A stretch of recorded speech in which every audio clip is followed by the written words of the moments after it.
ल guys so turbo basal पनि मैले इन्स्टल गरेँ हैन अनि साउन्ड सुनौँ भन्दै हुनुहुन्छ सबैजनाले ल हरामै त निबीको क्विक थ्रोटल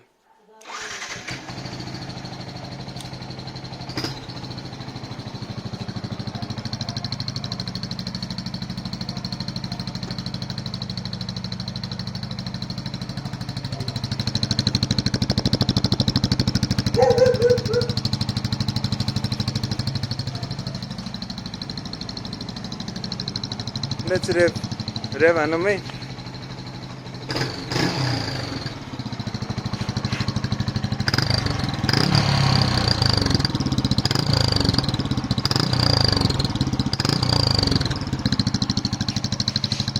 ल गाइस सो यसो मैले अगाडिबाट देखाएँ भने अलि मफल साउन्ड आउँछ के सो त्यसैले गर्दा मैले चाहिँ यहाँ साइडबाट साउन्ड सुनाइरहेको छु हैन